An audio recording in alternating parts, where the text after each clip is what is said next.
the reforms that are continuing as farmers, we want to thank the president because now we have subsidized fertilizer.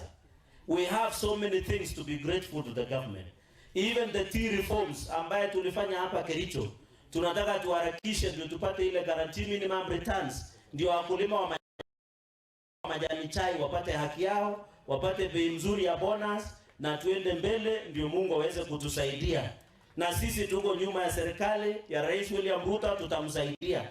Lakini wale wanazembea kazini wamepewa kazi na serikali na wanalala, tutawaamusha polepole tu, lakini lazima wafanyie wananchi wa Kenya na hapa dunia yote iende mbele.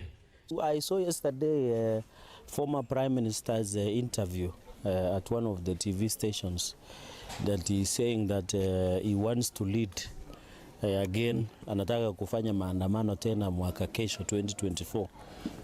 What he's not telling Kenyans is that the government has been, as the economy is steadily improving, as farmers we are happy because they subsidize fertilizer to tea farmers, maize farmers, sugarcane and all type of farmers.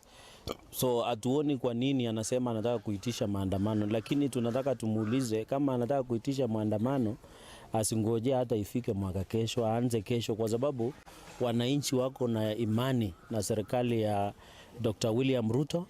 Ile mambo yote amesema jana kwa television ni kutokuwa na imani na kutishia wa Kenya. Nafikiri wakati ya kutisha wa Kenya umepita. Hata anatakana kushukuru, unaona nchi zingine wana default kwa deni. Kenya haijakuwa default kwa deni kwa sababu we have been able to repay our public debt ambayo imesumbua nchi mingi. Hata umeona nchi mingi zimeendelea kuongezeka wale wana default the debt.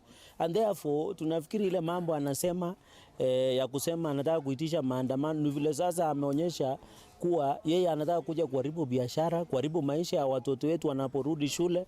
Lakini sisi kama wale jeshi ya Rais William Ruto, sisi tuko tayari kudeal na yeye kwa njia yoyote, kwa kupitia njia yoyote, kwa sababu hatuwezi kubali wa Kenya sahi. Wakati maandamano ilitishwa, wakulima wengi walienda kurudi mashambani kupalilia. Sahi tunapoongea tumezalisha mahindi ya kutosha.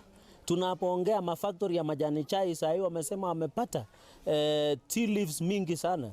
Tunapoongea mambo ya kahawa katika hii county ya Kericho na North Rift kwa upande yote, wakulima wengi wanaendelea kulipwa bei mzuri ya mambo ya kahawa. Mambo ya maziwa dairy sector inaendelea. Hata guarantee minimum returns na reforms ya mambo ya majani chai tulifanya mkutano hapa Kericho. Tunatarajia siku zijazo kupitia ofisi ya naibu wa rais na rais mwenyewe watatupea ile inaitwa guarantee minimum returns.